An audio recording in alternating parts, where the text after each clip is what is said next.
waxay ugu yeedheen gamta sababta sida ba'an ee ay wax u ololdumiso sidii maraykanku ugu qabsaday dunida hub kii ugu damaqa badnaa fulay bile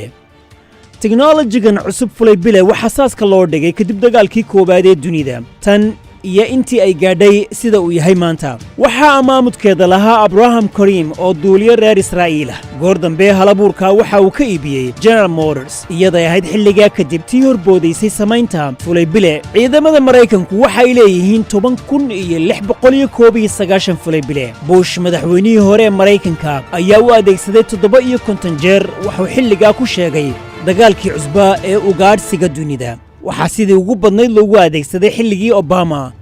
563 weerar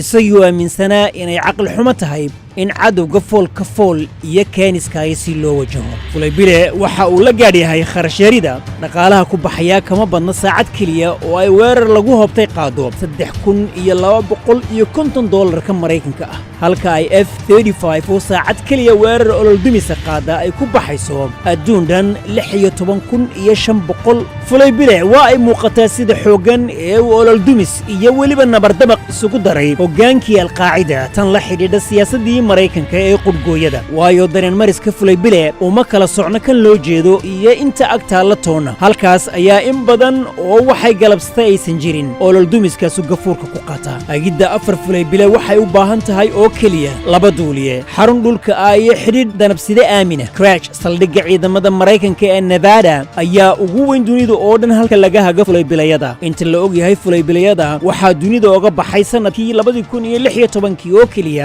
adduun dhan $13 bilyan